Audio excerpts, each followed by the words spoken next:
All right, what's good, everyone? How's it going? Thanks for joining me tonight right here on the Call-In Show. My name is Kyle Henderson of BamaInsider.com. Show is powered by Voodoo Wings, now open in Tuscaloosa. Be sure and check him out. Tell him Kyle Henderson sent you. 205-686-3604 is the call-in line. What's up? I mean, we're finally back in the college football season. I got my Hawaiian Leon from my good friend out in Mitch in Hawaii, so thank you very much. There's a lot to talk about. I know Alabama rolled, and I want to make sure the audio is coming clear, so give me a thumbs up on that. There's a lot to go over. I mean, yes, the Crimson Tide rolled past Duke. I don't think anyone's surprised. It was 42-3 in a game that was somewhat stagnant from the start, right? Those first three possessions for the Crimson Tide probably had you scratching your head, but I think a lot had to do with a new offensive coordinator. A lot had to do with the suspension, so we're going to dive all into it. And, of course, you can call 205-686-3604. I'll open up the call-in line in just a minute. I want to thank everyone for joining the show. This is year two, and I think we've came a long way from where we were when we started last year, and then we've made a lot of new friends. So thank you for joining us tonight on the Call-In Show. My name is Kyle Henderson. All our coverage and all my coverage back on BamaInsider.com. And actually, one of the things that I like to do is I like to bring up the grades after each game, and I also like to look at the stats. So let's look at the offensive stats just to kind of get an overview of the game, and then we'll take some calls and we'll look at the player grades, and then I'll talk about some of the players and give you kind of my assessment of the game overall, and then we'll take your calls at 205-686-3604. All right, so looking at the stats, and let me line this up. All right. So, I think without a doubt, Tua Tagovailoa was absolutely dazzling. 26 of 31 passing, 336 yards. And I think one thing that really helped with this offensive approach was the short intermediate passing tree that Steve Sarkisian has installed. And that's going to allow for Tua, who's already a pinpoint accurate quarterback, to make even more high efficiency throws. And we can talk about that a little bit later, and I'll bring up his passing chart from Pro Football Focus next time, just to kind of show you how accurate he was. But 26 of 31, 336 yards. And Nick Saban said it last night that since Duke's in a 4-2-5, that allowed Alabama to use their playmakers on the outside. We'll talk about the running game a little bit more, but as you can see, Jerome Ford led the team, 10 carries, 64 yards. He had that 37-yard touchdown there at the end. Najee Harris and Brian Robinson, two upperclassmen who were suspended for that first quarter.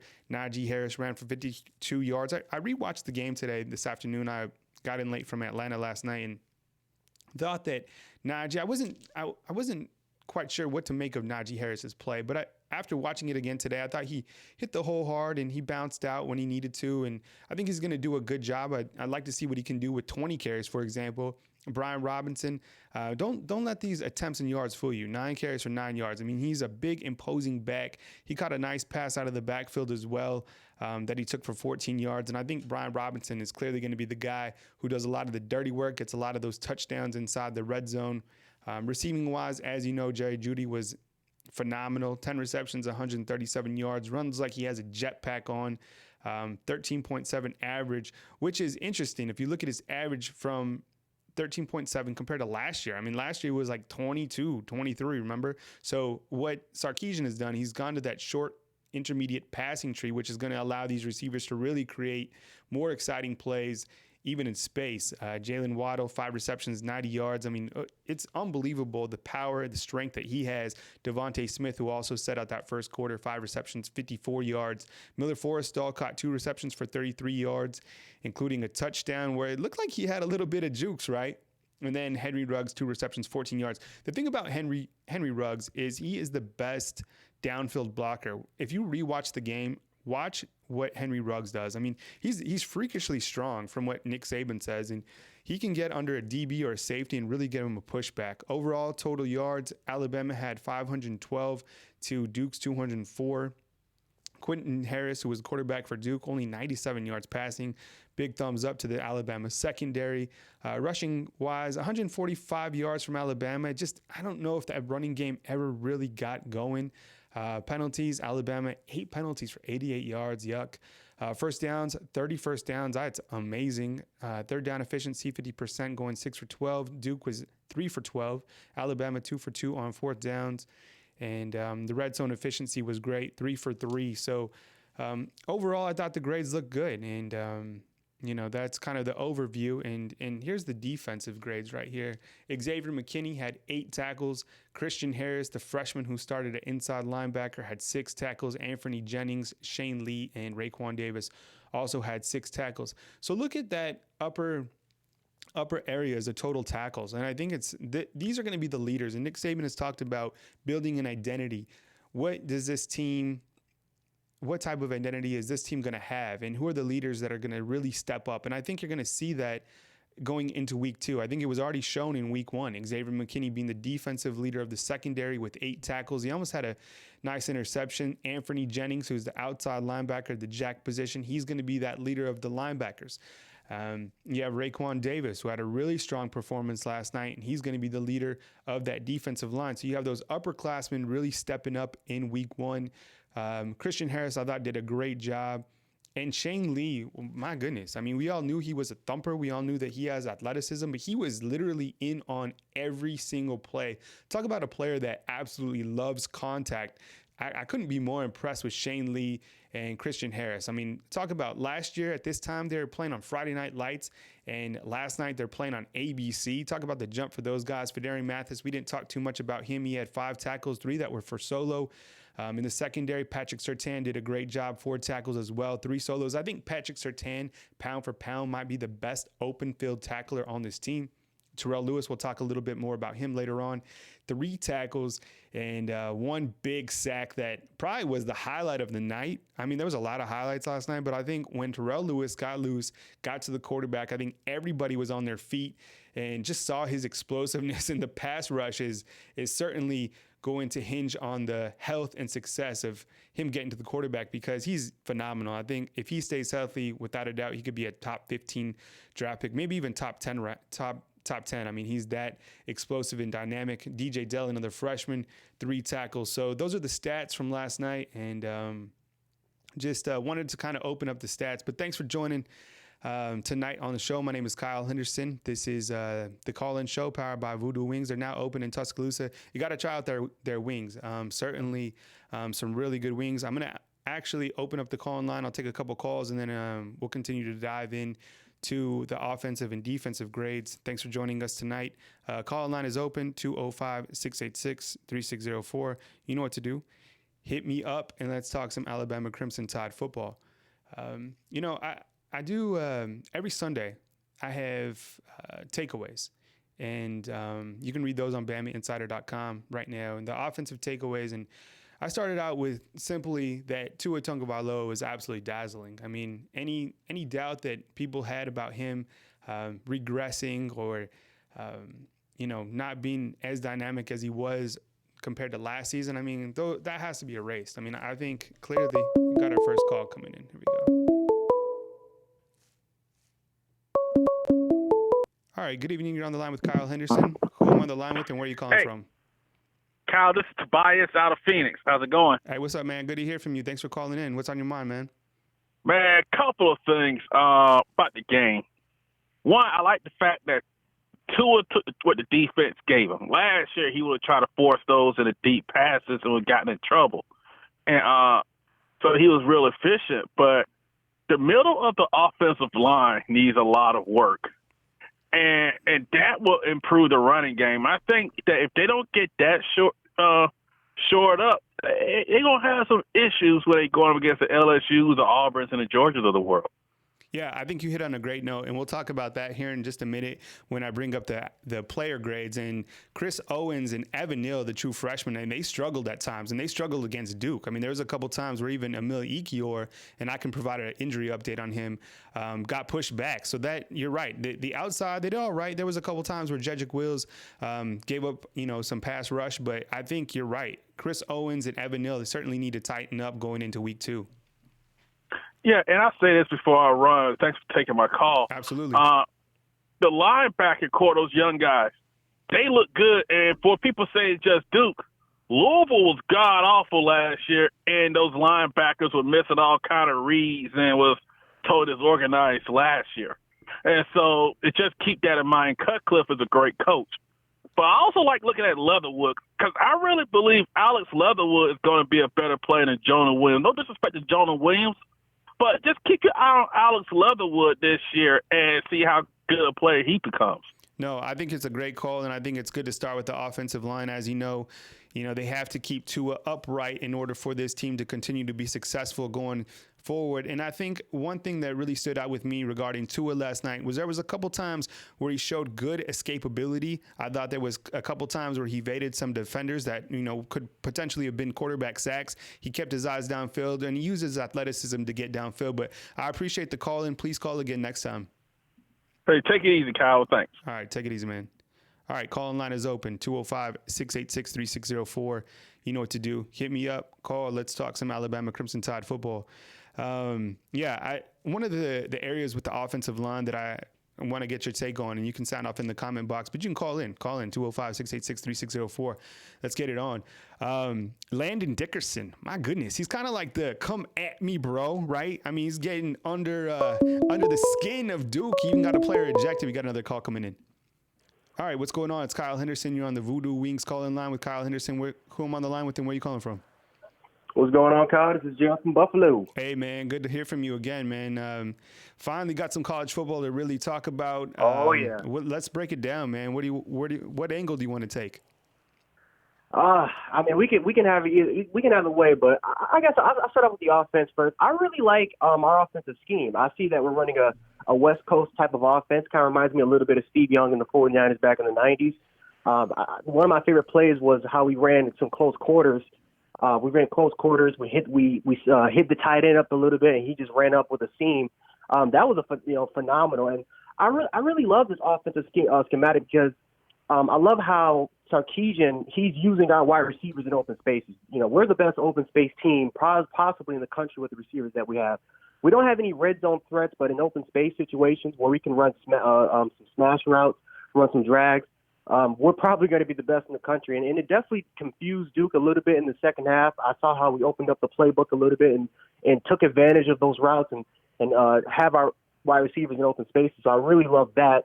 I also love the fact how we ran under center. I know that definitely the offensive line, that was a great, point with the offensive line. They did struggle, but I think that's honestly a communication problem. I think communication technique can be cleaned up, but I think over time we'll get that straightened out. But yeah, I love the fact how we ran under center, ran some pro style concepts going back to old school Alabama type football. I just think that if we can get that line cleaned up and the running game can have a more physical power type of approach, I think we'll be fine in that aspect. Yeah, the only really area of concern for me was the running game, and I think with the offensive line, there was a couple question marks last night.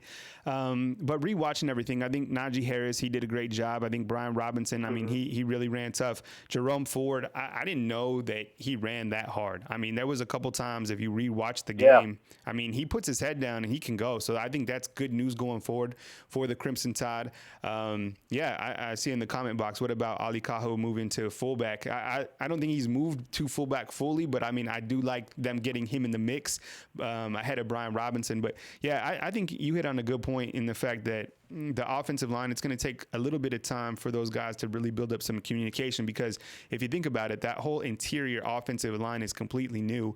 Landon Dickerson, Chris Owens, Evan Neal. So I think it's going to take a little bit time for those guys to build up some camaraderie. But I think going into week 2 into week 3, I think you're going to start to see that offensive line solidify a little bit more. And I wanted to provide a quick update real quick on Emil Ekiyor. Nick Saban said last night it looks like a knee injury and it could be out a week or two. So if you're wondering about Emil Ekiyor, it could be a week or two. What else is on your mind, man? Yeah, the muscle hamster, man, Shane Lee, man, played exactly like I thought he would. I told you, man, high IQ type of guy, very tough. Calling plays for that dangerous St. Francis defense. Played exactly like I thought he would, man. Downhill thumper. Was there on every single play. Christian Harris really surprised me. He was he was a sideline to sideline type of guy, and he's also really, really big. Could take on those blockers as well. I thought that we were missing that last year. Linebackers that could just that just couldn't take on the blocks. I noticed that both those guys can. I think Shane Lee needs to clean up a little bit, because I know one of those plays where Shane Lee directed one of the I think it was Raekwon Davis to go towards I think the A gap, and And it was a great call because, it's pretty much Shane Lee one-on-one with the blocker. And if he can take that on, then, Duke is not going to pop that. It was like, 19, 20-yard run. So I think he needs to, some things that he needs to clean up. But otherwise, yeah, I thought Shane Lee and Christian Harris, those guys did a phenomenal job. Secondary, I thought played well. Joe, I think he needs to get cleaned up a little bit. He needs to start turning his head and definitely needs to clean up with his hips. But otherwise, yeah, I thought we played a pretty good game. I know there's going to be a lot of haters out there and that say that we should have put up 50 or 60 points on Duke. But hey, it's the first game of the regular season. It's to be expected. Hey, no doubt. And before you go, I think you bring up some great points regarding Shane Lee. I mean, you talk about a downfield thumper. I mean, he was in on every single play, literally. I mean, watch that game. I mean, he loves contact, big body kid.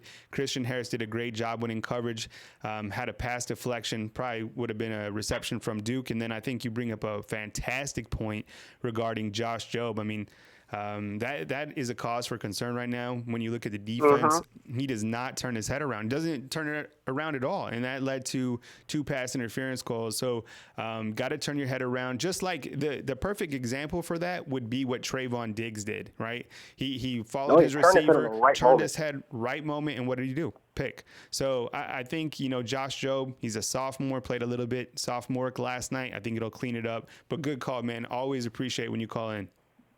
Oh, yeah, yes, sir. Yes, sir. All right, we'll catch up with you next time, okay? All right, man. All right, take it easy, buddy. All right, just like that, 2 calls down. Let's do it. 205-686-3604. A lot of comments on Ali Kaho. I think a lot of people are curious why he hasn't stepped up with the first team. Call line is open, by the way. I mean, it might be that those 2 freshmen are just, a little bit more physical than him right now. What's Ali Kaho? 225 pounds. Maybe they want someone that is a little bit more of a thumper, right? Some big physical linebackers. I mean, you look at the freshmen that Alabama started last night, both around 250 pounds. I mean, that's 25 more pounds than Ali Kaho. Now, Ali Kaho certainly has the athleticism, but I think, he might need to bulk up. Maybe he can get to that 240 pound with maintaining that athleticism that he already has. Then I think you're going to see him get on the field more. Got another call coming in. All right, thanks for calling. You're on the Voodoo Wings hotline with Kyle Henderson, who I'm on the line with, and where you calling from?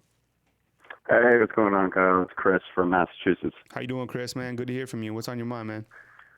Yeah, no, I'm pretty much just going to go off of what the first couple calls were saying, how the O-line played. They just need to clean it up a little bit, and I think that run game will open up, just especially with all the experience that we have at, running back, receiver, and I'm actually kind of surprised at how good the tight ends played.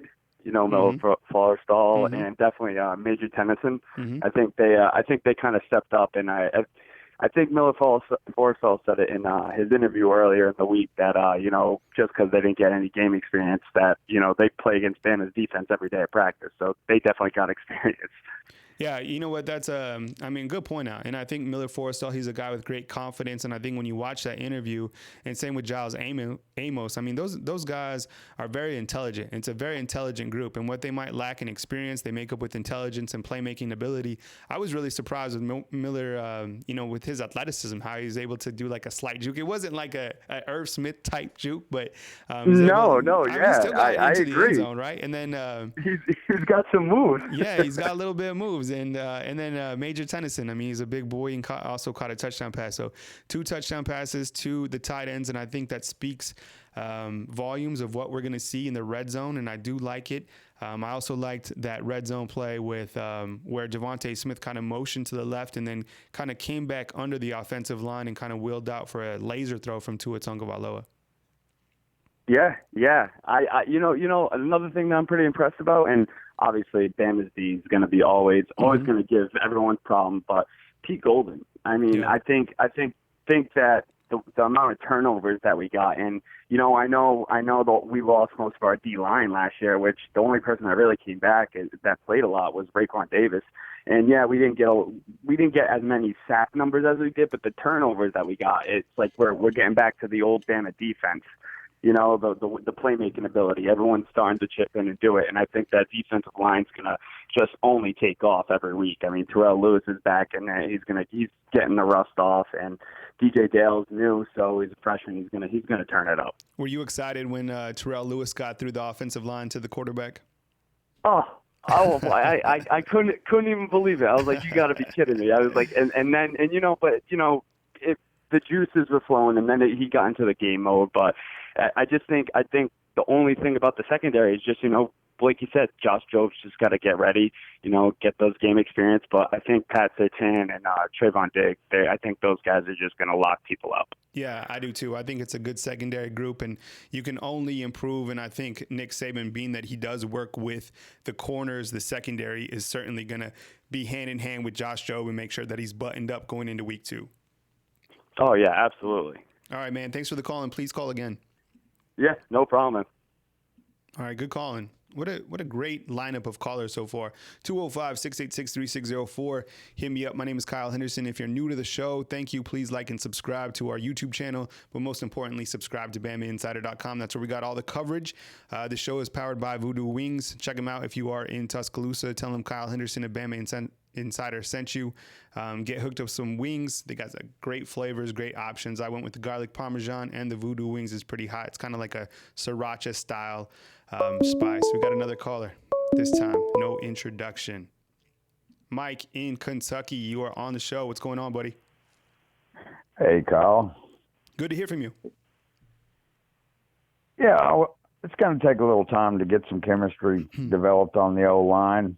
Duke's a, well-coached team. They ran some stunts and brought some pressure off the edge.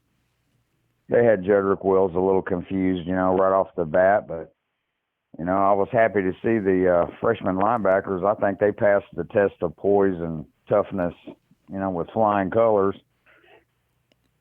Yeah, I think you're right. I mean, I don't think there was anyone that necessarily doubted those two ability, but I think what is concerning is the fact that Christian Harris didn't even play inside linebacker in high school. I mean, he just showed up this summer and, here, learn the script, learn the plays, and then he's out there starting in week 1. Did a great job. I thought he did a great job, especially there was a couple times in coverage. And Dylan Moses said it earlier before this Duke game. He said that it's almost like having a corner out there at the inside linebacker position. And I think Alabama and Pete Golding want big physical inside linebackers, and that pairs up with their outside linebackers because at the jack position you have Anthony Jennings, who played phenomenal last night. By the way, he really shined, and I think he's going to do a great job. And then on the other side you have Terrell Lewis. So the outside linebackers anchor that freshman interior linebackers, and I think they're going to be just fine. But I'm curious to see New Mexico State is coming up this week. I think we all know it's not going to be a challenging game, but week 3 presents an interesting matchup with South Carolina on the horizon. Yeah, they're a talented team offensively. Definitely. They're a challenge for anybody's defense. Mm-hmm. Hey, something I want to throw out. Have you been keeping up with the Oklahoma game that's going on? Yeah, I saw the first half. I watched the first half. I saw the last play I saw was Jalen hooking up with CeeDee Lamb. But what's the score on that one? It was 21-10 going into the half. Jalen's balling out, man. He's, I'm happy for him, man. I'll always have a soft spot for that kid. Yeah, I think so too. And the thing that I always liked about Jalen Hurts is the fact that he carries himself with such dignity, such class. He handles himself with a grown man, and I'm happy for him. I'm not shocked that he's balling out. I mean, he's killing it. He had over. Man, he's slinging it all over the yard. Someone says 5 touchdowns. He's throwing the ball with crisp. He's throwing the ball crisp and accurate, and yeah, man, I'm happy for him. They look like a playoff team, and I'll tell you what, Oklahoma's defense this year ain't last year's defense. Yeah, they gave up a few plays, but they're playing a really good quarterback tonight. That kid from Houston can ball. Oh, yeah, the kid from Houston is a great quarterback. I think he had over close to 4,000 yards last year. So you're looking at two very dynamic quarterbacks going at each other tonight. But I'm certainly happy for Jalen, and I think everyone from Alabama is. I mean, he didn't leave on bad terms. Sure. The better quarterback is playing right now in Tuscaloosa. I mean, what you're seeing right now from Tua is absolutely phenomenal. And check this out, Mike. Last night, David Cutcliffe, who is one of the best, Saban said that David Cutcliffe is the best quarterback coach in the country. So it was interesting to hear Cutcliffe talk about Tua Tagovailoa. He said he's the best quarterback he's ever seen. He said a very tight, compact delivery, and everything that he does is just, to the T. So I think that was a huge compliment coming from a well-established and well-respected coach and Duke head football coach David Cutcliffe. Yeah, watching Tua, it looks like he's he learned a lesson last year. You can't just throw the ball where you want to. Last night he threw the ball where he should have thrown it, and he's basically unstoppable if he plays. Throws the ball to the right receiver. He's basically unstoppable. Well, I'm gonna get off because I know there's a lot of people trying to get in. Kyle, roll tide to you, brother. Hey, thank you so much, Mike. I sincerely appreciate you calling in, buddy. You bet. That's Mike in Kentucky. He's been a 2-year caller now. I really appreciate catching up with him. Always has some good insight. Call in line is now open, 205-686-3604. Call in. Would certainly appreciate you guys to call in and talk some Alabama football with you. Once again, the show is powered by Voodoo Wings. Check them out, now open in Tuscaloosa. Tell them your boy Kyle Henderson sent you. So check this out. This coming week, I got some great stuff coming. New Mexico State plays... got multiple calls. All right. Hello, you're on the phone with Kyle Henderson. Good evening. How you doing? Who am I on the line with and where are you calling from? Hello? Hello, you're on the line. Nope. All right. Calling again. 205-686-3604. As I was saying, Alabama takes on New Mexico State. And guess where I went to college? Yep, New Mexico State. It's unbelievable. It's kind of random that I'm in Tuscaloosa, right? I mean, I grew up in New Mexico. I lived in Los Angeles. I lived in Washington, D.C. Now I live in Tuscaloosa and went to New Mexico State, which is down in Las Cruces, New Mexico. And it's so random that now New Mexico State is coming up to play Alabama. So I have my pops coming to town, so I'm really excited to see some fam. All right, here we go. All right, good evening. You're on the line with Kyle Henderson, who I'm on the line with, and where are you calling from? Hey, what's up, Kyle? It's Randy from Fort Polk, Louisiana. How you doing? Good to hear from you tonight, man. How was your Sunday? Pretty good, man. Pretty good. All right, what's on your mind, man? Shoot. Yeah, I'm gonna switch gears a little bit, man. So I'm gonna go back to the quarterback position. Let's talk about Mac Jones for a little bit. He looked kind of, I don't know, to me, he looked kind of shaky. But I foresee that Saban's gonna put Talia in. I don't know, maybe ahead of Mac Jones. I don't know. Maybe before the end of the season, I wouldn't be surprised if Talia moves up on the depth chart, past Mac Jones. I don't know. What's your take on that? I mean, it's a small sample size. I think what it's came down to so far for Saban is Saban's going to give Mac Jones the benefit of the doubt, and he said that he's way ahead of these other quarterbacks. Now, he physically, he said way ahead. I don't agree with that. I've been at practice. I think some of those other quarterbacks have a little bit of playmaking ability and a little bit more pop on the football, to be honest. Now, right. I think Mac Jones could be a serviceable quarterback. I think he could do just fine because he has so many weapons around him, the running backs behind him. And I'm serious. A lot of the success of this team hinges on the health of Tua Tagovailoa. I don't care what you say. You can say, no, you got Jerry Jeudy, you got Jalen Waddle. No, the success, but if you can't give him the football, success of this team hinges on the health of Tua. It's that simple. Right. And I say that all the time. And I think next year, I don't think Mac Jones has solidified that starter position for next year. I don't see that. There's certainly gonna be a quarterback competition next year, 100%. And I wouldn't sleep on Paul Tyson. He's a big dude. I mean, he's probably. I would assume that he redshirts this year. One thing that Tyson has that these other quarterbacks don't have is he has a size, and he probably has a little bit more arm strength. 6'5", 225 pounds, smart kid. He's gonna be hungry because no one's really talked about him. I do like Talia as well. So those guys certainly good. But I think when you look at Tua, there's a really big drop off behind him, and that could be concerning coming into late season if Tua has to step out a quarter or two. That's it. All right, Kyle, man. I appreciate your time, man. I appreciate it. Please call again. Thank you so much. All right, call line is open, 205-686-3604. Call line is powered by Voodoo Wings, now open in Tuscaloosa. Tell them Kyle Henderson sent you. We've talked about that before. No, Cajo isn't moving to fullback full time. I think it's just the certain situation that you're going to see down inside the red zone. All right, got another call in. Here we go. All right, what's going on? It's Kyle Henderson at BamaInsider.com. Who am I on the line with and where are you calling from? Chris from Pennsylvania. How you doing, sir? Good, how are you? Good, man. What's on your mind? Go ahead. Hello? This is Chris from Pennsylvania. Yeah, man. You're on the show. Go ahead, man. Hey, how you doing? Hey, I just want to bring up a few points. I know they talked about it during the game yesterday. The big key in my mind in our success going forward is going to be everybody staying. We lose everybody every year. We have to start from scratch. And I think after, however many years the run has been, we're starting to see the effects of that. Like I said, they talked about it yesterday, and I think, that's going to be the main key I've been talking about to about the Bama fans all season. Last year is, people have to stay because you have these 18, 19, 20-year-old kids building relationships, and, every year they're building new ones. So, to these kids, it's really important. And to me, I think it should be more of a collaboration where everybody would stick together.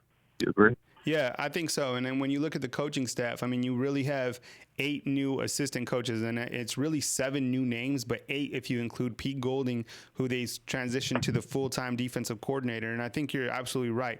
These assistant coaches have to help Nick Saban develop relationships and foster relationships with this younger class. Check this out. If you look at this is a scary fact, Alabama fans.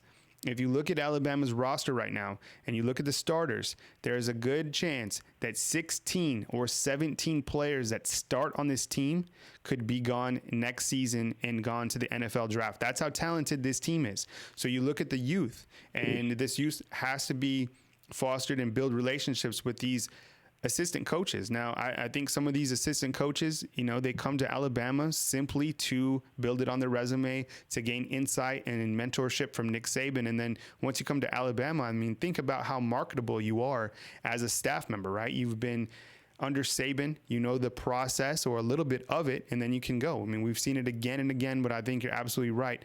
The success of Nick Saban being able to keep these assistant coaches, maybe you can't even do it at this point anymore.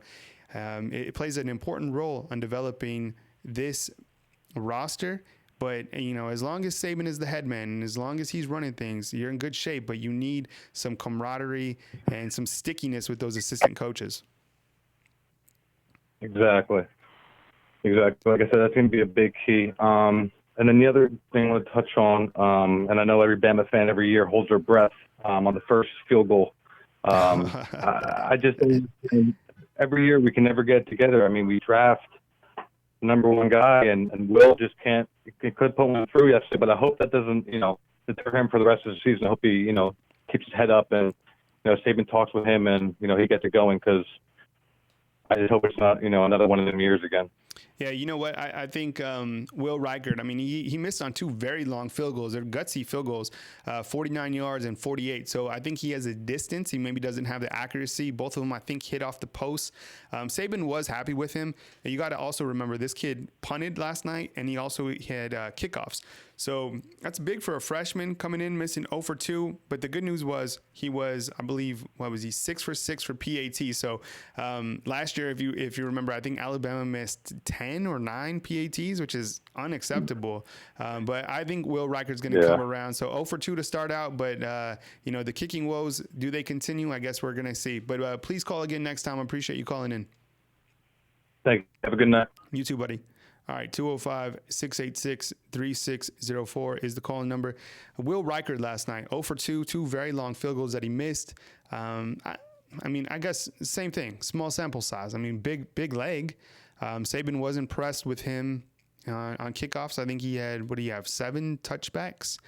And he punted 2 times for 80 yards, average of 40 yards per punt. Not great, but not terrible. So we didn't see Skylar DeLong last night, but he also is a punter, and then Mike Rainier is also a punter on the roster. Got another call coming in. All right, good evening. You're on the line with Kyle Henderson. Who I'm on the line with, and where are you calling from? Hunter from Hartford, Alabama. Hey, what's up, Hunter? Good evening. How's your Sunday? Good. How was yours? It was great. Thank you very much. What's on your mind, man? I wanted to talk about the Christian Harris and Shane Lee. Mm-hmm. I think those guys for freshmen did an amazing job as far as getting the calls from the sidelines and kind of making sure everything. And you've seen Xavier McKinney kind of step up a few times and help those guys. And I think it's going to be a team effort from the rest of the year since Dylan Moses is out. And remember, we get Deontay Brown back after 4 games, so I think that'll definitely help on the defensive side of the ball. So I'm optimistic for this defense. What's your thoughts? Yeah, I am too. I think, losing Dylan Moses is a tremendous blow. I think it's a monumental blow. Is it season crippling? No, because they have talent at the inside linebacker position. Now you just have to develop talent moving forward, especially with these younger guys. These younger guys are clearly capable. Duke isn't a top 25 team by any means. I'm still holding out to see how these two fare against South Carolina in week 3, because saw some footage of South Carolina yesterday and their loss to North Carolina. I think they have an explosive offense, so that could be a game where we can really start to see what these linebackers are made of. New Mexico State comes up this week. I don't think they're going to challenge those linebackers, but I think it's going to provide another learning experience for these linebackers to see real game action, because there's no better experience than live game action. I think with the secondary, I really liked what I saw last night. Xavier McKinney, Jared Maiden, Patrick Surtain. Surtain, in my opinion, might be pound for pound the best open field tackler. I really like that they swapped him out to the nickel position. But I think if they need to, and if they go against, some physical receivers, and they can swap him out to corner again. If Job is having issues, they can maybe move Shaheem Carter down to that nickel or someone else. But I guess kind of still small sample size with Josh Job, but I think he really struggled last night from what we saw. Yeah, I agree, and I think that moving forward, I think our secondary depth is amazing. Mm-hmm. It hadn't been that way the last 2 years. So, and another thing, on the offensive side of the ball, what did you think of Steve Sarkisian's game plan? I'm not sure that I'm all that in love with it. You know what? I think we have to adjust to such a different offensive philosophy, because if you look at Alabama from last year under Mike Loxley, by the way, did you see Maryland beat Howard? What was it, 79-0? Yeah. So I think last year the offensive philosophy was predicated on big explosive plays and scoring as many points as possible. Remember there was that series where like Alabama, their longest drive was like two minutes or something like that. Like they were like scoring in 30 seconds, 40 seconds, 15 seconds. And what Sarkisian has done is when he came in, he said that his offensive philosophy focuses on run first. Now, we didn't see a lot of running success last night, in my opinion, but I think what we saw was high efficiency passes created from the play action. And that's going to allow Tua to be highly successful because he's already so accurate. So I think you're going to see these longer drives that are still going to be effective. And by the end of the night, I mean, look at Tua's numbers. They were incredible, probably the best numbers in all of college football, to be honest. So you're going to have to get used to Alabama not scoring lightning quick. Now, these receivers might just break because they're so quick on the perimeter. But I think Steve Sarkisian's offense is going to do a good job with the talent that they have. It just might not be as quick striking as you're accustomed to. Yeah, and I understand that. I understand he's a little bit different, but I think there was a couple of times last night where we could have went for those long balls, and when we didn't, there were some situations where we were maybe on third down where we could have taken advantage of some mismatch on their defensive part, and I don't think he took advantage of it. But we'll see where it goes. I mean, I'm not too. We'll just have to see how it goes and see how it progresses throughout the rest of the season. But, it's roll tide from here on out. So we'll see what happens. All right. Thank you so much for calling in. Please have a good evening, and I'll catch up with you next time. Please call again. All right. Bye-bye. All right. Good stuff. 205-686-3604. Call in. Want to get your take on the game. Want to talk kind of break it on down from what you saw from your perspective. And as I said, I always post my takeaways on BamaInsider.com. Those are Sunday, which you can read on BamaInsider.com. Jerry Jeudy, I said Jerry Jeudy for Heisman. It's clear we are watching greatness with Jerry Jeudy. The junior receiver runs like he has a jetpack on, recorded 10 receptions, 137 yards with 1 touchdown. Jeudy has NFL-type ability to make plays after the catch and stickiest hands in all of college football. If he continues balling out each weekend, Tua Tagovailoa's biggest challenger for the Heisman Trophy is going to be his go-to target. Talked a little bit about the running game. We talked about the red zone offense.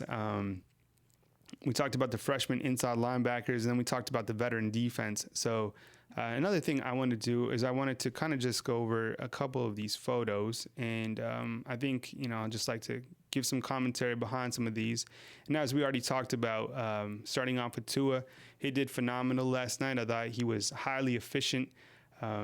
Did a great job. I mean, I think he missed on a couple long balls, but some of the velocity that he had, especially inside the red zone, was really phenomenal. As we talked about, Jerry Jeudy did a great job, 137 yards, and just the most dynamic wide receiver in all of college football, right? I mean, he's so fast, and that touchdown that he scored, credit his teammates, Jalen Waddle and Henry Ruggs. I think Henry Ruggs, honestly, is the best downfield receiving blocker in college football, freakishly strong.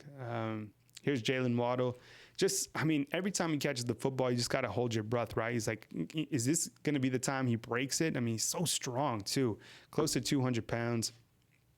Najee Harris, I wasn't quite sure. When I watched the game initially, I wasn't quite sure if he did well or not, but then I watched it again today, and I think he bounced it out when he needed to. I like to see him be more north and south, but there was no hurdles. I think Najee's going to do just fine. I like to see what he can do with 15, 20 carries. Same with B-Rob. Just such a very strong, very powerful, imposing running back.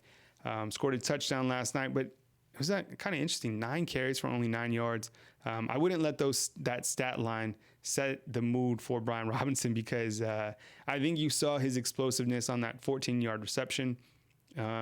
Jerome Ford ran extremely hard, had that touchdown, 37 yards there at the end.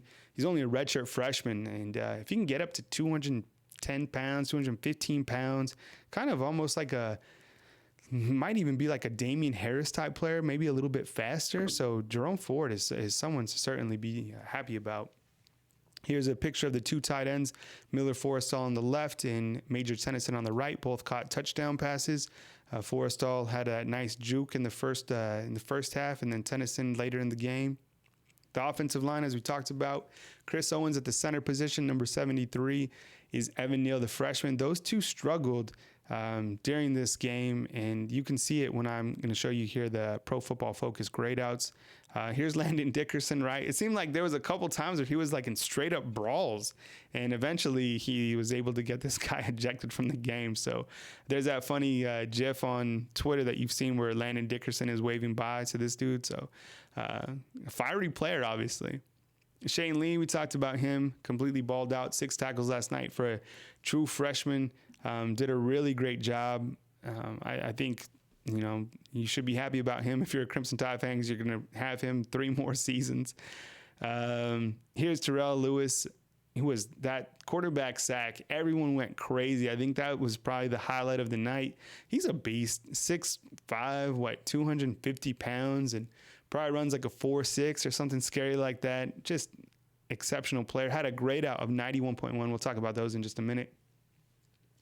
Here's Trayvon Diggs on that interception, and that's what we were talking about. Joe doesn't turn his head around. He's going to have to if he wants to be effective and still be the starter. Trayvon Diggs did a great job of staying with this wide receiver in man coverage, turning around at the last minute to get that interception. Great play. Here's Nick Saban. You saw him when he was completely pissed off the sideline warning and sideline penalty. Actually, it was 15 yards, so that was Nick Saban was completely fired up. Secondary did a great job. Here's Jared Maiden and Patrick Surtain. I think this is in the first quarter. It was actually a pretty good ball thrown by Quentin Harris, and these two just jumped up, and I think it was Surtain who knocked it out, one or the other, but it was a good play. Those guys are just very, very explosive in the secondary. And then here's Will Reichard after missing those 2 field goals. Missed from 48 and 49 yards out, and then here's Tua. Here are the player grades. Let me show you those. I know you guys like to check these out. So these are the player grades. We get these from Pro Football Focus each week, and how to read them if you're new to our show. The player name is on the far left. The S, kind of right in that 1, 2 second column, represents if the player started. Then it's the position. The total is the total number of stats. Left wide receiver position, he had 44 total plays last night, 29 in passing situations, 15 when he was a run blocker, he had a grade out of 89.9, which is the highest on the entire offense. And so why not like 100, right? Because he balled out. Well, they graded in a couple different things. So, for example, his run blocking grade to the far right was only a 77.2, which is still high, but that brings down the grade, to give you an example. Other players who fared very well, Tua Tagovailoa, 81.2.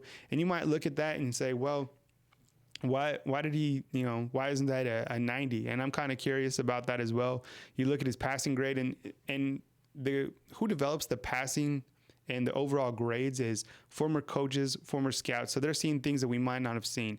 So his run grade down here is a 64.3. So he might have needed to slide, for example. I know there was a play where he dove instead of slid. So maybe those things affected his 81.2, but it still seems like a low grade out for Tua because he had such an exceptional game. Jalen Waddle, 84.0 grade out. And let's see who else did well. Jedrick Wills was a top-rated offensive lineman, 79.4.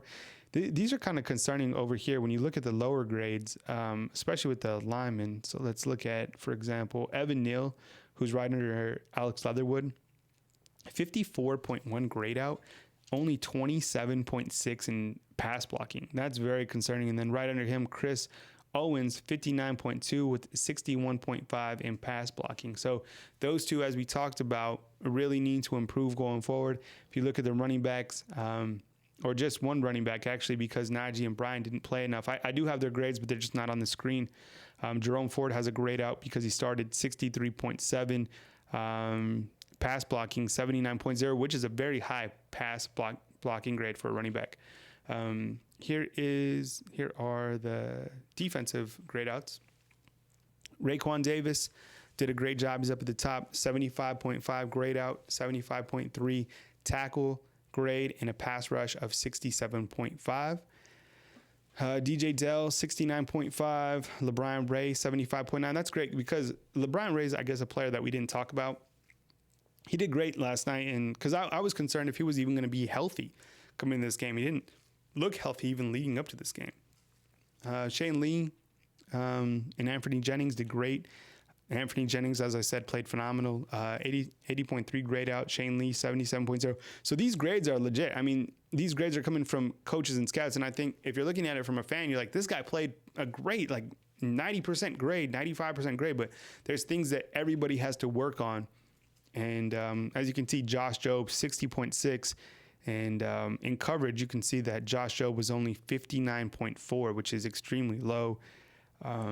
Compared to like Patrick Surtain, for example, 81.5. So you can see the variations of grades. And then Terrell Lewis there at the bottom of the screen, 91.1, highest graded player on defense, had an 88.9 pass rushing grade. So I think that's great when you look at this defense as a whole. So call in 205-686-3604. Call in line is open. I just wanted to show you those player grades just because they're great to look at. And, I think it paints a good picture for you. So call in line is open. 205-686-3604. You can catch all our coverage back at BamaInsider.com. I think, going into this game against New Mexico State, there's not, too many questions that I have. I think that, the line on this game will probably be like, 45 points or something like that. New Mexico State recently lost to Washington State. So, they're not going to be challenging. But I think coming into this game, the offensive line certainly needs to improve. I want to see if Matt Womack might play a little bit more.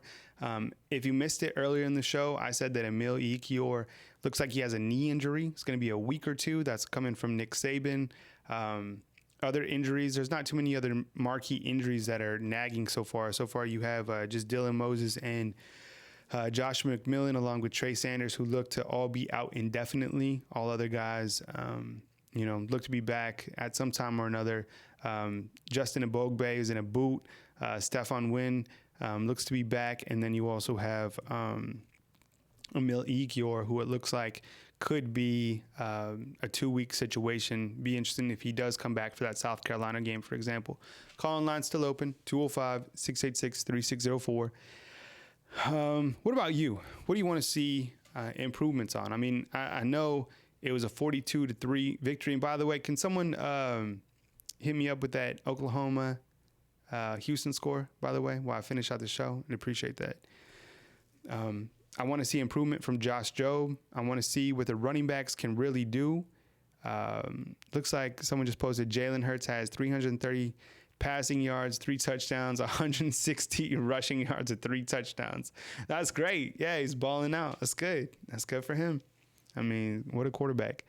Yeah, I know these games against New Mexico State. I mean, it's hard to get hyped up, right? I mean, I was checking out, another call-in show last night, and they were on fire, because there's the drama aspect. Whereas like here at Alabama, you're like, come on, get up for New Mexico State, or get up for Duke, or get up for Ole Miss or Arkansas. It's like sometimes this team is like too good for the drama. But I'm telling you, that game against South Carolina is going to be interesting on the road. I think it could be a continuation of that character check and how good is this team. Now, if the defense was to struggle, I just think the offense is just so potent that you would have to really, truly be able to outscore Alabama. Now, who are teams that could potentially outscore Alabama? I mean, are we watching one of them right now on TV? I mean, is it Oklahoma? What'd you guys think of Justin Fields in his debut at Ohio State, right? What'd you think of Trevor Lawrence in his debut against Georgia Tech? I mean, 2 interceptions, 1 touchdown, passing rating of just 117. I mean, is he really the best quarterback ever to play college football? I don't know. Tua seems like the man to me. Justin Fields did great. There was a great game last night, Sunday night, between Oregon and Auburn. Bo Nix is a freshman, rose up, hit his receiver, who's actually right out of Cottondale, went to Paul Bear Bryant, I believe. That was a big win for Auburn coming against Oregon. And then what about Tennessee losing? Jeez, Tennessee going down to Georgia State. I could not believe that. And then in an even more mind-boggling game, what about Florida State losing to Boise State? Did you guys see that?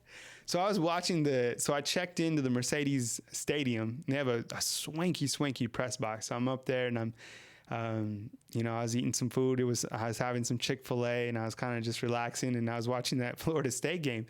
And their offense came out, and they were balling out, right? Blackman was killing it. And I was like, wow, okay, Florida State, they're going to win this game. And sure enough, Boise State comes back in dramatic fashion and beats Florida State. If you go to warchant.com, which is our sister rival site for the Florida State Network, I mean, they're calling for Willie Taggart. They were calling for him before the season.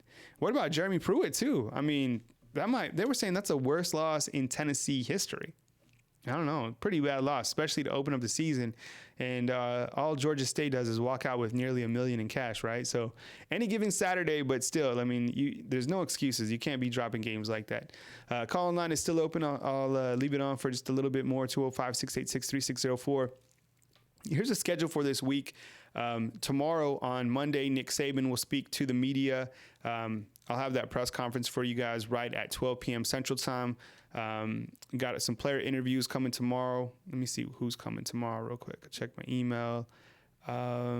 Tomorrow you will hear from Jerry Jeudy, Jedrick Wills, Trayvon Diggs, and Anthony Jennings. So those will be the player interviews tomorrow. So we'll get that posted right here on YouTube. Alabama will also practice, so there'll be a viewing availability. So we'll have an insider report, which we'll post on BamaInsider.com. And then on Tuesday, you'll hear from more players. And then on Tuesday, you'll also get a practice report. Wednesday night, you'll hear from Nick Saban. And then Thursday, we'll do our call-in show from Voodoo Wings. And then Friday, we'll gear up, do another preview, and we'll get ready to go on Saturday for New Mexico State. And that's kind of the schedule for this week. So how this all works is I know I come to you on YouTube and you're probably a subscriber, but you're probably not a subscriber to BamaInsider.com. So go to BamaInsider.com, and why subscribe, right? You're like, get all the coverage here. No, we're providing in-depth player analysis, in-depth team analysis, message boards with tons of Alabama Crimson Tide football fans, and you're getting the scoop, and especially you're getting the recruiting scoop from Andrew Bone, who will be back on Thursday with a live recruiting show. But tomorrow, Andrew Bone will provide his 10 recruiting thoughts. It's a premium feature, so you can go and get the inside scoop. If you want free 30 days to BamaInsider.com, type in the promo code ROLLTIDE. That's one word, and you get free 30 days to BamaInsider.com. So be sure and take advantage of that. As I always say at the end of the show, if you're a member of the United States military, past or present, and we sincerely appreciate what you do for this great country. Special thanks, of course, to Mitch in Hawaii for, my great Hawaiian lei. And, it's great catching up with you guys again. I mean, the college football season, very special time of year. And, it's always great to come on here on Sunday evening and rap with you guys. So 205-686-3604. You can also leave a voicemail. My favorite football team in the NFL is the 49ers. So when Jarek from Buffalo called earlier, he's talking about Steve Young. I mean, you're right. I mean, Steve Young, probably one of the most underrated NFL quarterbacks, in my opinion. If you checked out his dual threat ability, he's also left-handed, right? I mean, hey, Tua can run a little bit, and he's left-handed. So, 49ers. So I don't know what type of season the 49ers will have. They don't have anyone from the Alabama Crimson Tide on their roster, but still fun to follow. But I'm much more of a college football fan. I've always been a college football fan. And really, it's an honor to be living in Tuscaloosa, Alabama. I think it's a great place. I really like living in the South. And special, thoughts and prayers with everyone in the path of the hurricane Dorian. I mean, that's some serious stuff. Was checking out the Weather Channel earlier, and it looks like dangerous stuff. We got another call coming in. All right, good evening. You're on the line with Kyle Henderson. Who I'm on the line with, and where are you calling from? Hello? Yes. Yeah, you're on the line with Kyle Henderson. Hey, what's going on, Kyle? Hey, good man. It's can you turn down the background? It's like either on a phone. We might not be able to take the call. It's too loud. Sorry about that. Yeah, let me see. That's all right. Yeah, is it better now? It's a little bit better. It sounds like almost like the windows are down in your car.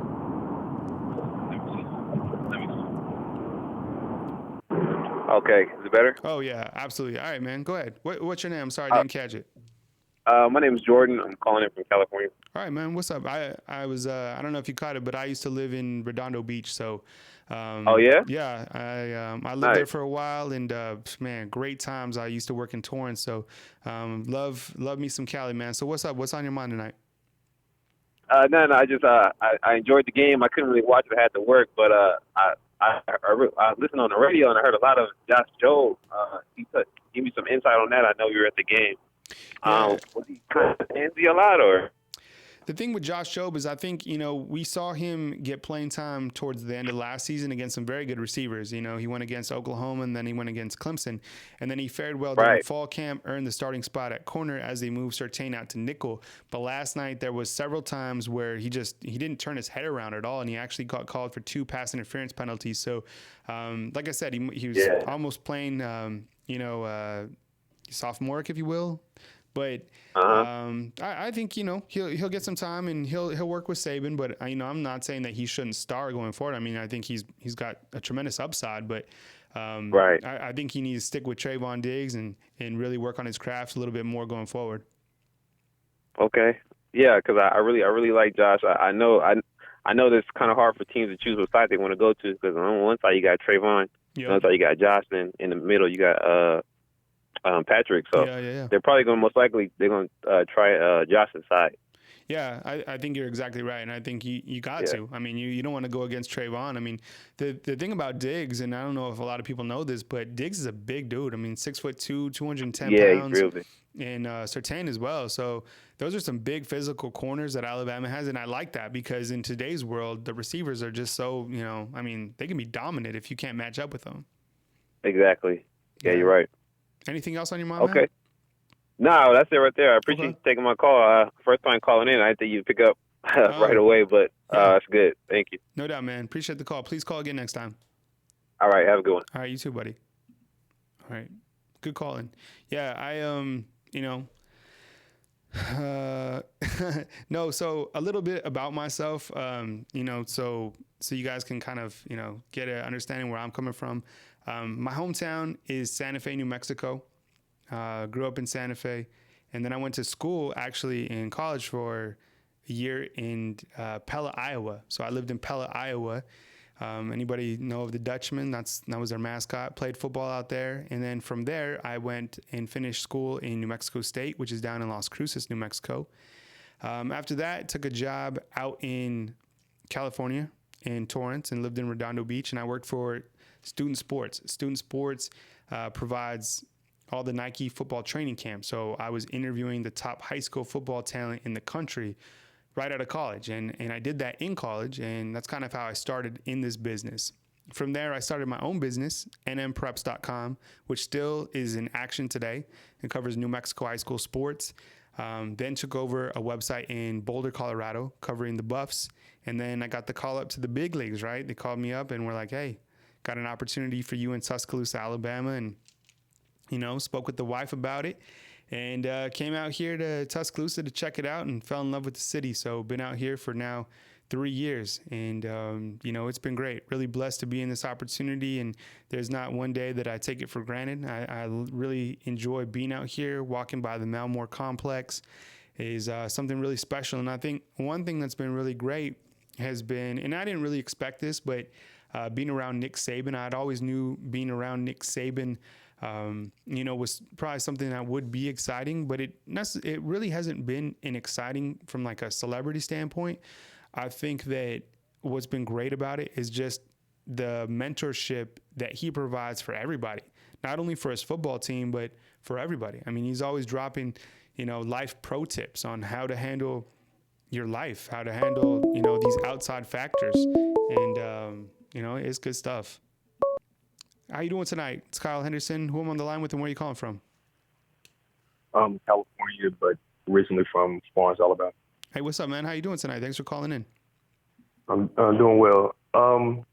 Personally, for the next last game and the next few games, have an eye out on the offensive line.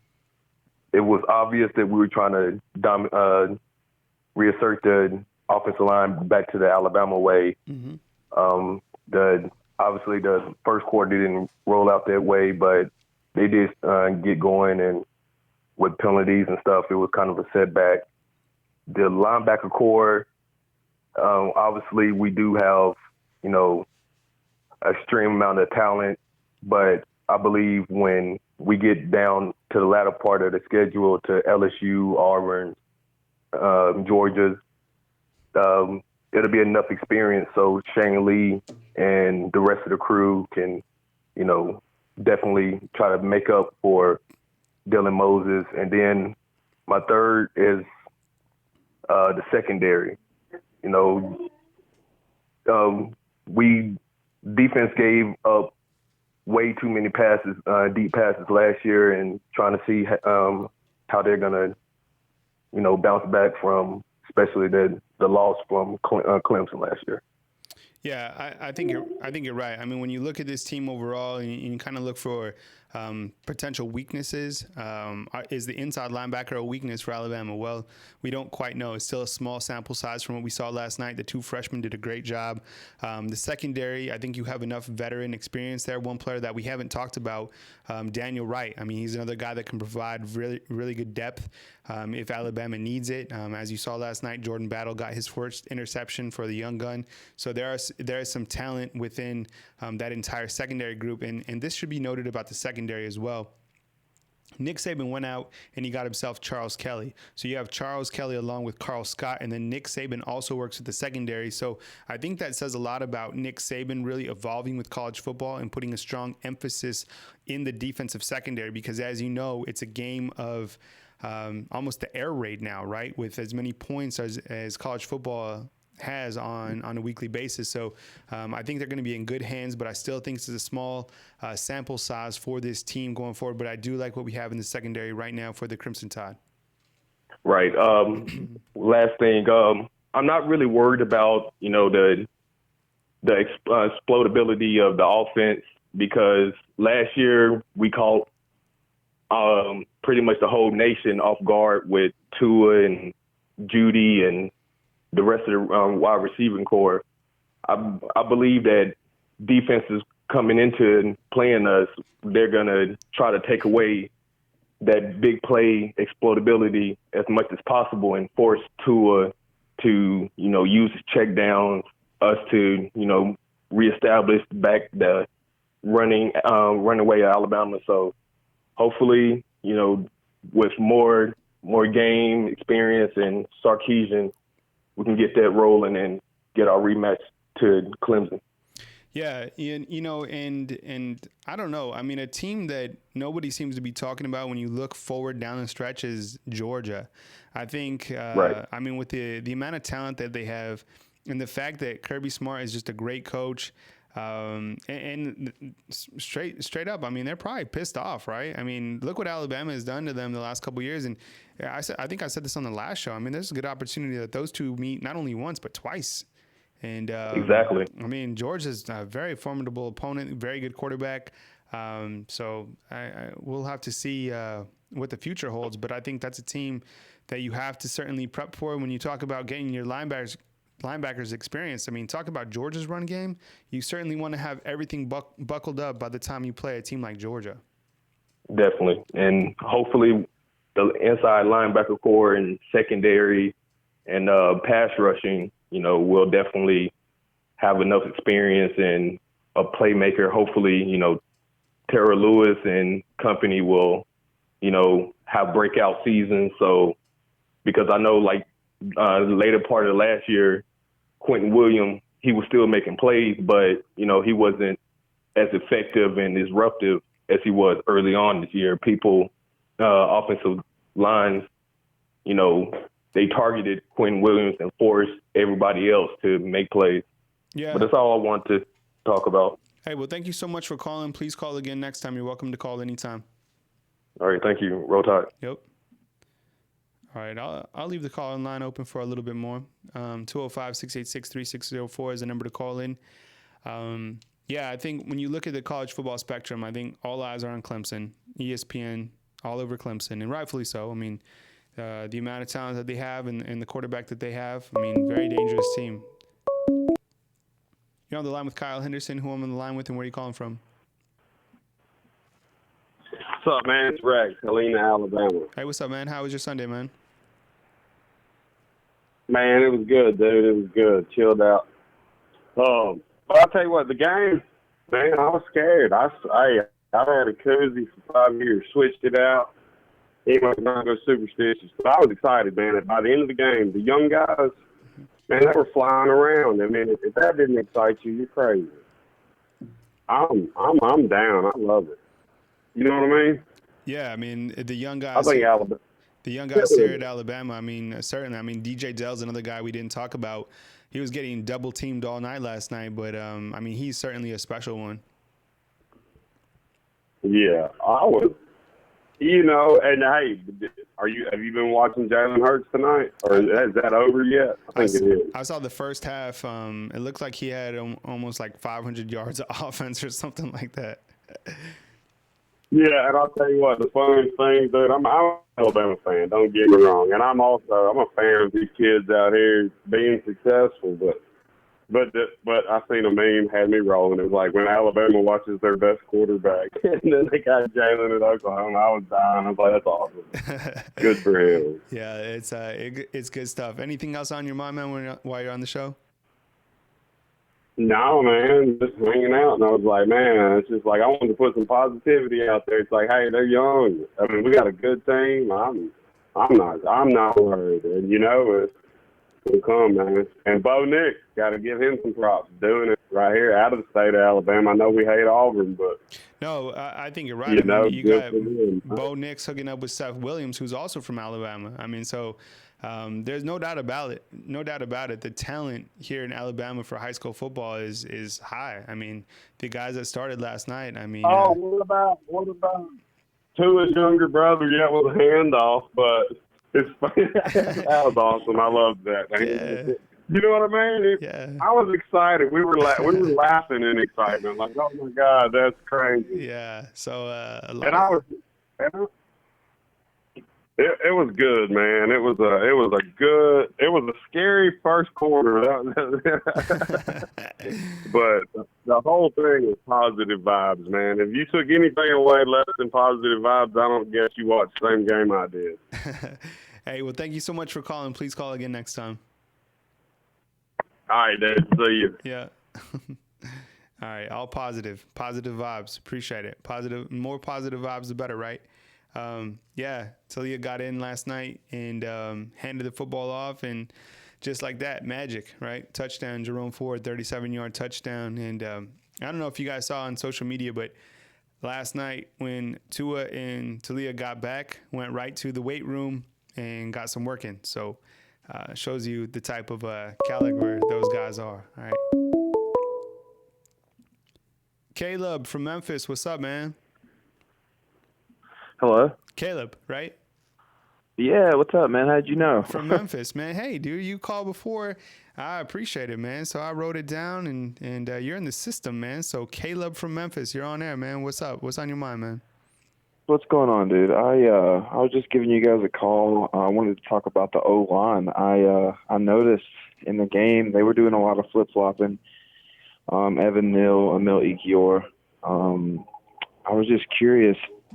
The running game was looking a little shaky, and, you know, it didn't look like the running backs could find a lane. You know, pass protection looked pretty solid, but, you know, I just wanted your thoughts on who do you think would be better started at guards. And it seemed like the outside tackles were fine, but the guards seemed a little shaky.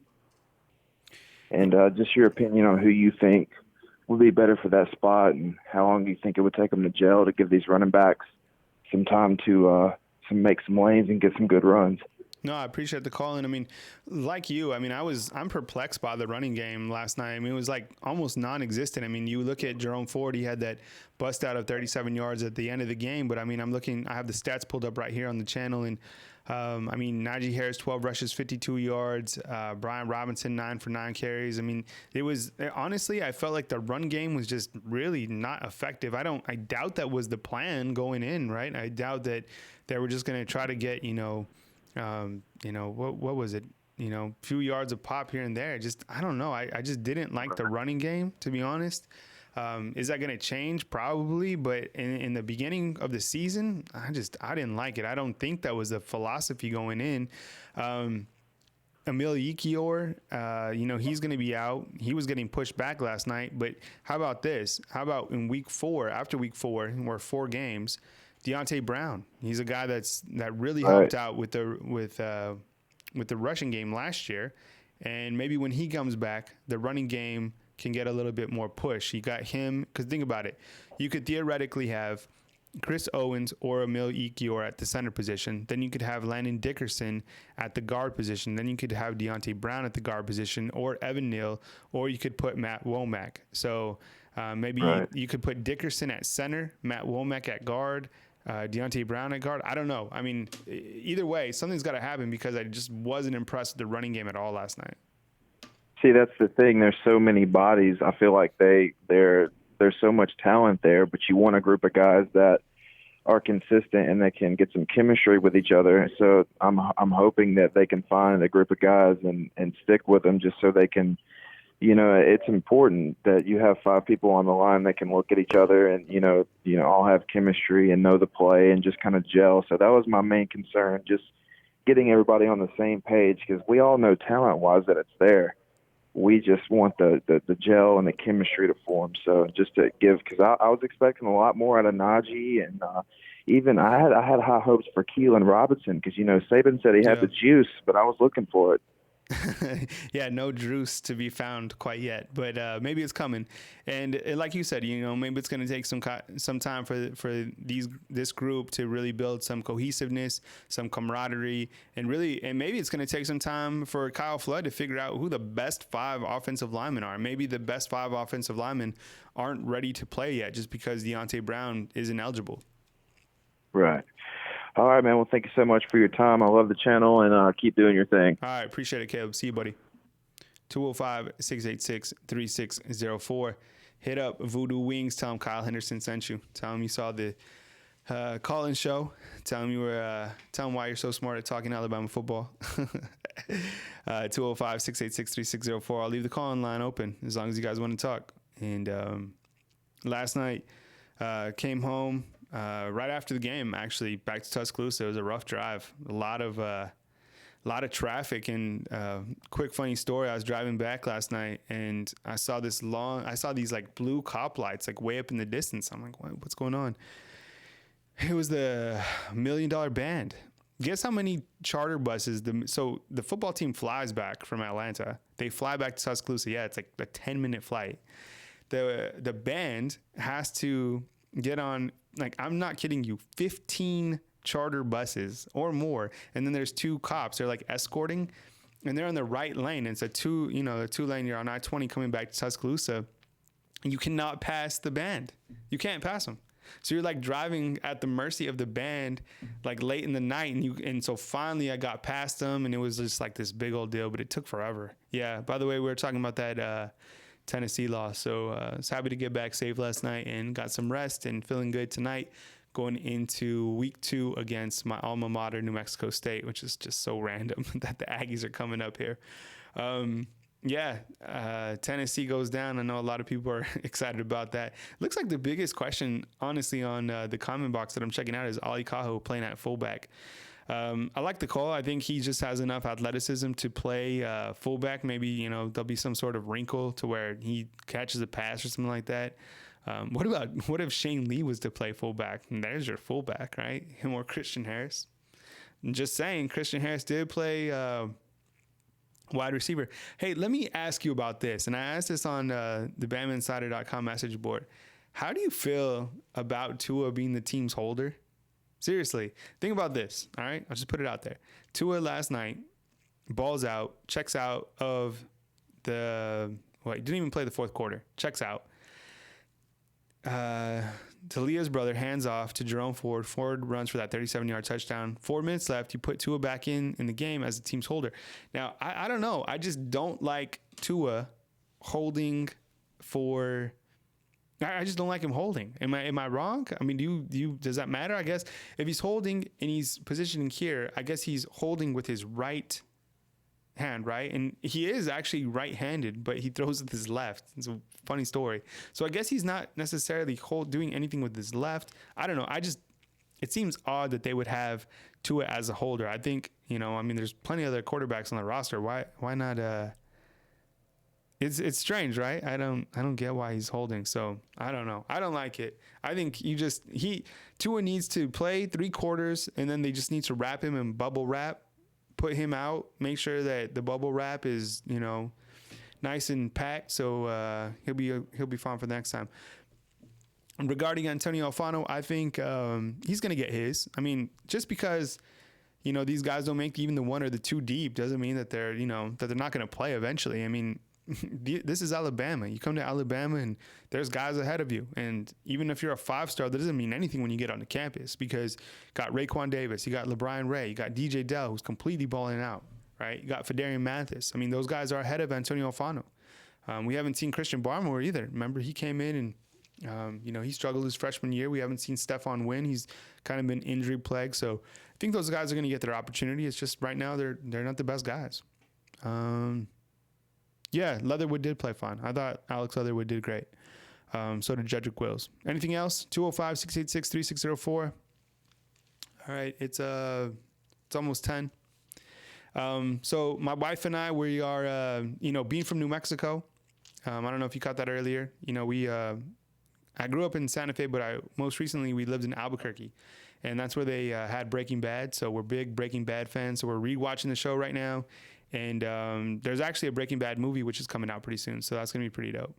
And Raekwon had a nice night. Eric, he did all right. I thought he played a lot better than he did. So I thought Raekwon did a lot better. It wasn't an outstanding performance, but I thought him and Anthony Jennings, I thought they did well. I thought they did well last night. Hey, you know where to find all the coverage at? It's at BamaInsider.com. Go to the website, free 30 days. Simply type in the code Roll Tide. My email, write it down, Kyle@BamaInsider.com. Follow me at on Twitter if you want, Rivals_Kyle. I'm not a big like Twitter dude. I just I like to come on here, do my thing. I like to go to BamaInsider.com and same like you, man. Got a normal life. Husband, got 2 beautiful children. Same thing, but I love to come talk Alabama football with you guys. You guys have a great night, and I think this can't be understated. Be good people out there, right? Doesn't cost anything to be nice to people. And as I always say at the end of the program, I said this earlier, past or present United States veterans that are in the military, we appreciate what you do for this great country.